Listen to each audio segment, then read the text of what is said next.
Everybody, it's Jeremy. Welcome back to Dreamers Game 1, where we are playing Yomi. This is turn 65. Let's jump into things.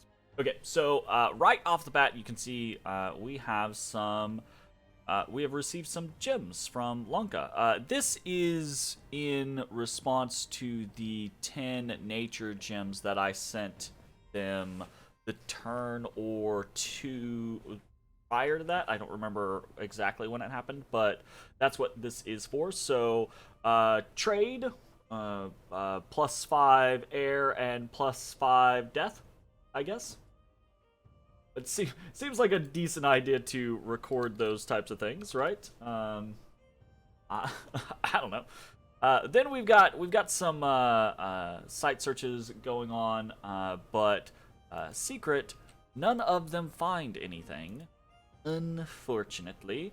And there is a dire portent that goes up. So, Nero 2 Electric Boogaloo, God of Urmor, has cast a global enchantment. Again, another scenario where we don't get a description of what the global enchantment is. That is unfortunate.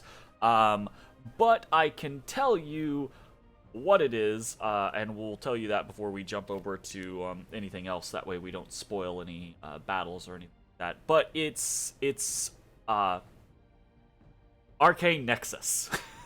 So,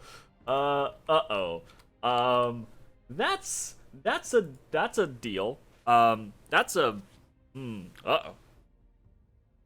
So, I have had some interesting experiences with Arcane Nexus. I do think that, generally speaking, Arcane Nexus is considered to be one of the most powerful globals that you can put up. Definitely, like, the most powerful gem generation global that you can put up, obviously, right? But I think it is considered to be one of the most powerful globals, period, just because of what it affords you. Just such a sheer amount of gem income, and pretty important gem income, obviously, right? Like, especially if you're a nation that can do things like wishes, you know. So you can get a lot out of it. It's a very, very big deal.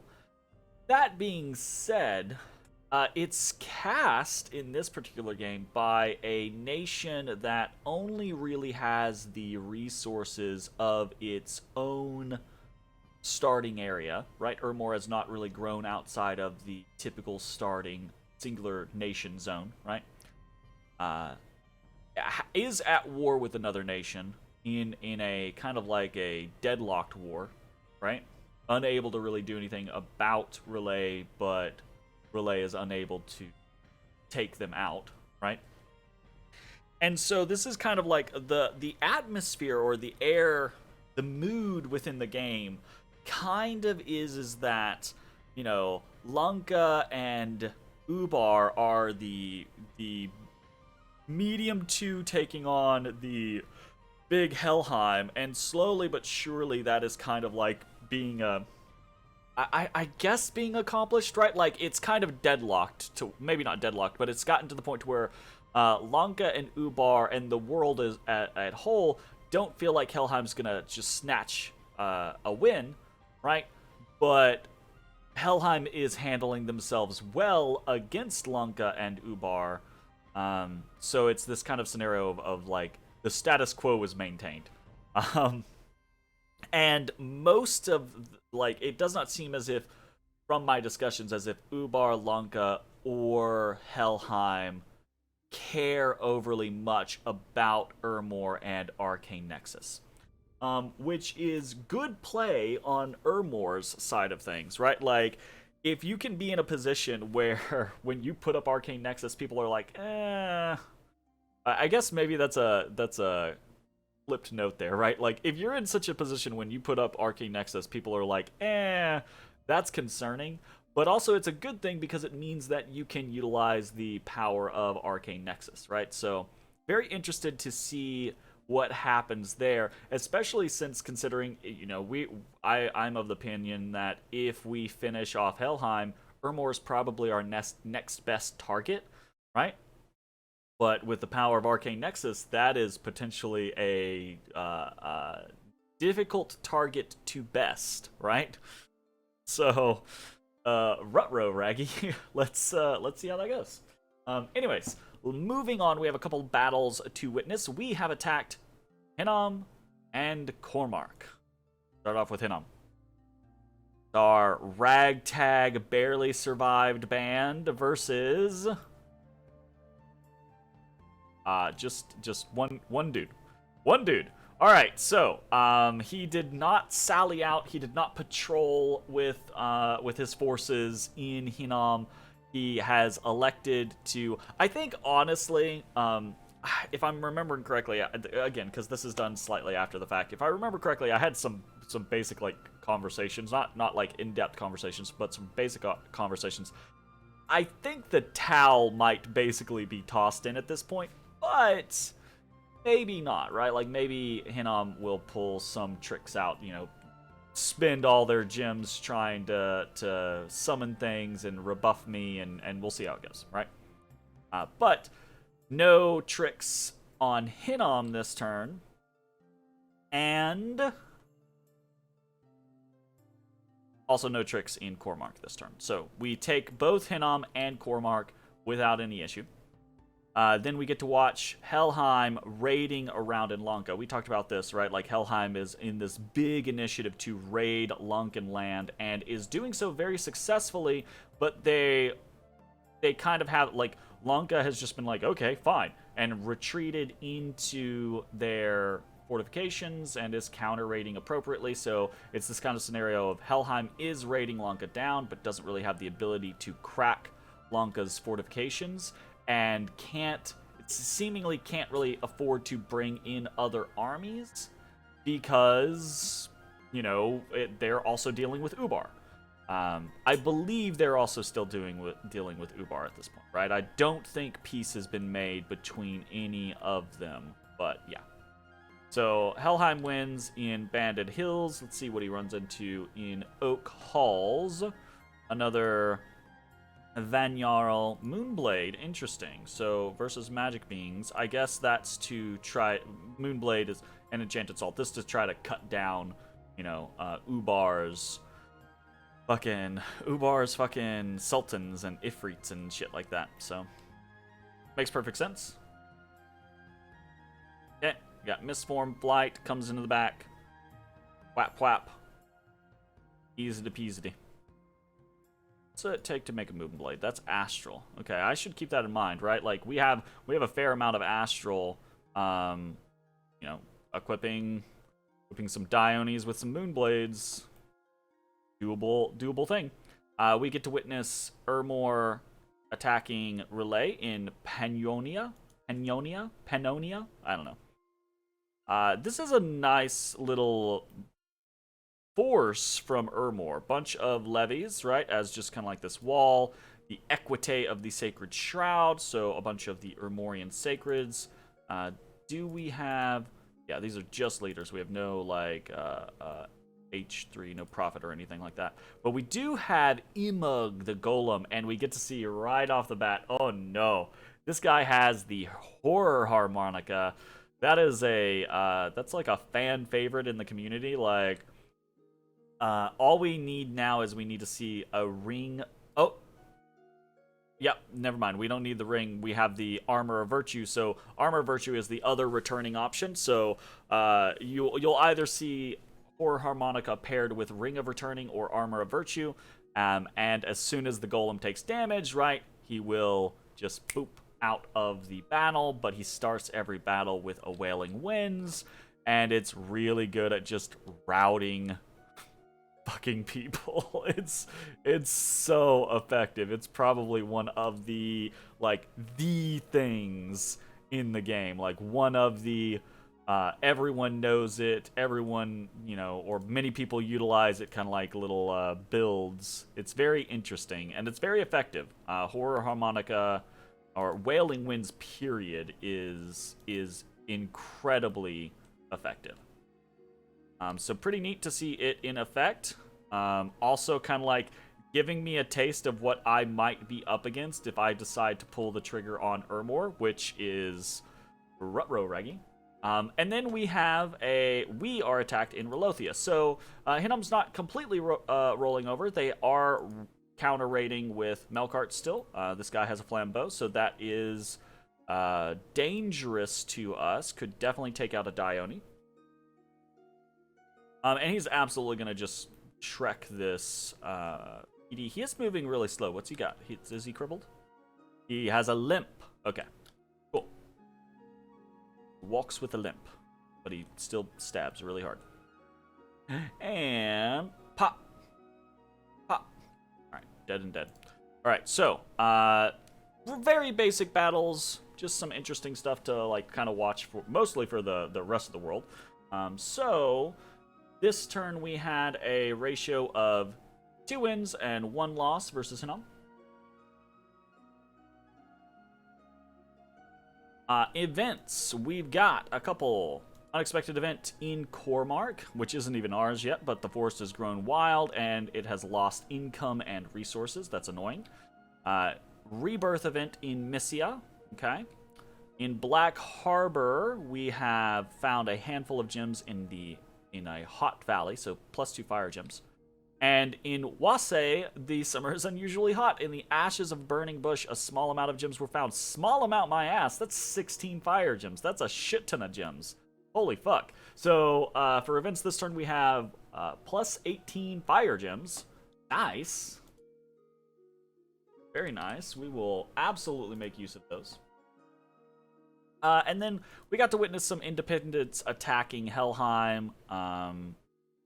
They win in Oak Halls, and then some bog beasts attacking Helheim as well. So we've started to destroy the fort in Hinnom, moderately damaged, and that is that. So what are we doing this turn, organizational-wise, mobility-wise? Most of this is just moving people around for Dione's sake, right? Maybe the only big thing is we are moving Fusaki here into Iron Caverns to consolidate our kind of like central army in case we need to move it towards Hinnom. Because we can basically pull someone from Strongdale, someone from Iron Caverns, and both have them in Vale of Fortune and then walking west, right? So that's the generalized goal there. Other than that, this is all just moving people around for either Oni for Oni purposes or something along those lines. In the actual Hinnom front, we've got a couple of different things. We are moving Pusswound into Mereni, right? Primarily because that was just like he couldn't make it to Hinnom, right? So I decided, might as well put him in Mereni rather than putting him in Shambolic. Being in Shambolic doesn't really afford us anything necessarily. And then Taro is moving into Shambolic so that he can jump into Hinnom or Cormark next turn with this stack of Aka Onis, which is pretty important for us. And then we're kind of taking a gamble here, right? We have a small sieging force on Hinnom. We have Junichi just sitting on Cormark. And we have this Melkart out here. This Melkart, Aziru, could try to take on Junichi and win, right? With that flambeau, with dealing 3 times damage to demons. He could probably murder Junichi. So this is somewhat of a risk, somewhat of a gamble for me to just leave him there. But we're taking that risk, right? Like, I think it's more likely that he tries to attack and rebuff in Hinnom, or he tries to just kind of like raid me, then attacks in Cormark. And if we're wrong, we're wrong. But if we're wrong, we're also, potentially holding, I don't know, we'll see, right? It's a risky maneuver. We might lose a Dione, but it is what it is, right? And then I'm not super worried. Hinnom lost, I think, pretty much everything that he had access to in that battle. I do think, right, he had a couple of Amis make it out, like one or two Melkarts, right? So it's possible that they are now trying to summon things or do stuff along those lines to try to build a force back up, but I don't think that force is going to be able to to sally out and break what we currently have there. See how it goes. So that's really all the movement, or all that is important there. Any world events? Not that I'm aware of, right? We can see Helheim is doing a good job of raiding Lanka down, but he's still threatened by Ubar. Although I think at this point, I don't remember whether this is a thing or not. I think this either happens now or pretty shortly. I think Ubar and Helheim make peace or are trying to negotiate a peace. Right? Helheim is trying to turn this into a situation where he's not having to fight both people. But I don't know that it's successful yet. So, other than that, the board state is mostly staying the same. Ermor and Relay continue to kind of like poke and prod at each other, and I think, finally bested Hinnom. So, it's actually, I'm getting a lot of conversations kind of like as well, not a lot of conversations. I'm getting a few conversations here or there as kind of like hey, what are your plans? Hey, what are you doing now that you're done? Or what's going on with Hinnom? Are you done with Hinnom? What are you going to do after Hinnom? Etc. Right? So there's a lot of that going on. So let's talk a little bit about what we're doing this turn. We have some recruitment going on. We actually have been doing pretty well as far as income goes. Hopefully we're going to be doing even better here in the near future. But recruitment wise, we have 2 Onishugo, 1 Naminari, 1 Sorceress, because we got our first one over here, 1 Scout, 6 Lizard Warriors, and 5 Bandits with Yaris. So we will talk about those a little bit.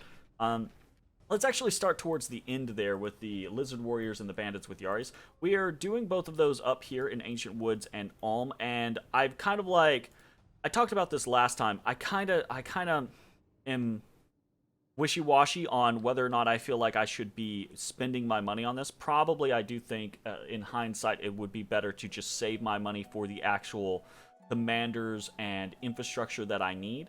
At the same time, though, at this point, I was concerned about not having any standing armies in the north, and I think part of what I was trying to compensate was creating raiding parties or parties that could deal effectively with particular units, and that's why I kept kind of recruiting. I think that's going to probably taper off, though.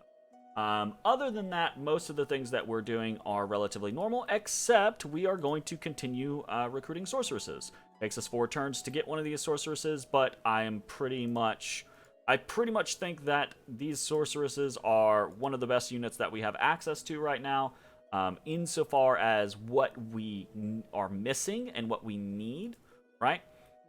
And we are going to start by sending this sorceress over to Ancient Woods in order to hopefully, so we have 11 air gems now. We're hopefully going to get more air gems in some of Hinnom's locations. Although I will say there's a lot of spots in Hinnom that don't really seem to have much. So it might be that Hinnom has site searched and just not been able to find very many things, or there's just not many things in Hinnom, etc., etc. What I'm hoping is there are a couple of places up in the north, Vale of Fortune, Ancient Woods, Scardian Vale, Tapanete,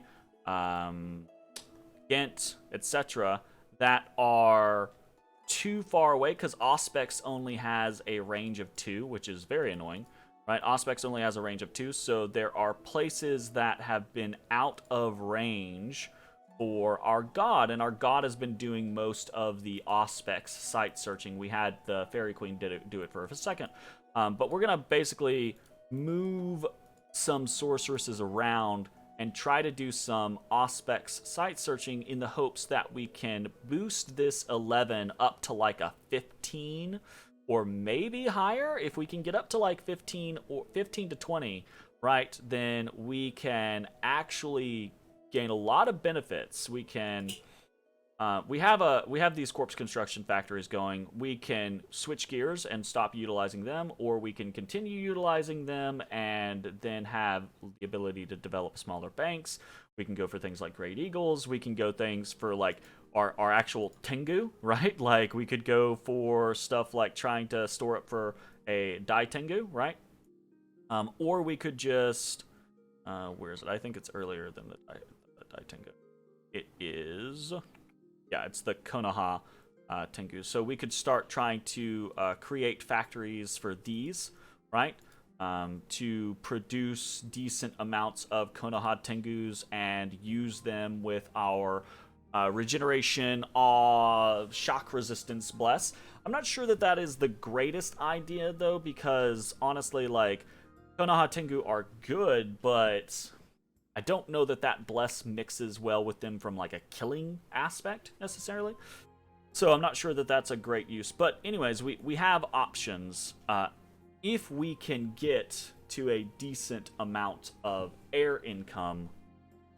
So we're going to try to do that, right? So that's the first step in that, and we'll see how it goes. What else do we have going on? We've got rituals. We got a bunch of just site search rituals and corpse constructions and things like that. And then we have like 1 or 2 important rituals that we will talk about. So rituals, we have augury. 1 augury. We have 2 voice of Apsu. We have 1 gnome lore. We have 6 corpse constructions. We have the 1 cloud trapeze from the sorceress. And then we actually have a Troll King's Court, and that's going to be the big one, so we'll talk about that a little bit. So let me jot this down. Alright, so the Troll King's Court is the big one. We talked about this a little bit, I think in the last episode, after so horribly losing the Well of Misery, and we were like, okay, well, we need to figure out something to do with our earth gems. And one of the issues that we have is we really don't have access to, right, a good way to boost our earth paths. So what we are doing is we are taking 1 of our individuals, an earth 2, boosting them up with earth boots to cast Troll King's Court. Troll King's Court is something that I need to be cognizant of. I need to be careful not to do it too many times because the trolls actually do cost a lot as far as like monetary upkeep goes. But it's going to give us a base 3 caster, which we can then give earth boots to, right? And then they are suddenly a 4 caster. And if we are able to really kind of like get something going, we could potentially get a Bloodstone on them to be an Earth 5 caster. Earth 5 casters get us access to most of the things that we could potentially want. Riches from Beneath and Earthblood Deepwell are both taken right now. And I'm pretty sure if we, snatch those, we're going to start a war. But we could go for something like Forge of the Ancients, which we could do at Earth 5. We've got options, right? And if Earth 5 isn't enough, we do have a fair amount of Earth gems we could try to boost up to Earth 6 for other things, right? So that is one of the things that we're going to try to do to give us some more options. It will also give us access to some trolls, which are pretty interesting. But again, we got to be careful about summoning too many of those because it will hamper our income drastically. So that is a concern. Anyways, moving on. Next, we have some forging. We are forging 2 Armor of the Knights, 2 Dragon Helmets, 2 Scutata Volturnuses, 1 Ring of Regeneration, 1 Boots of the Messenger, and 1 Thistle Mace. Almost all of this forging is just replacement gear forging. We lost a lot of gear off of various Diones in the battle with Hinnom.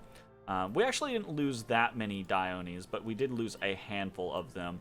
and we lost all the gear off of them. So we need replacement gear for new Dionis, and we're starting to get to that point to where, right, like, I want to be able to set up factories and go, here's a turn, full gear, from like nothing to full set of gear for a Dione.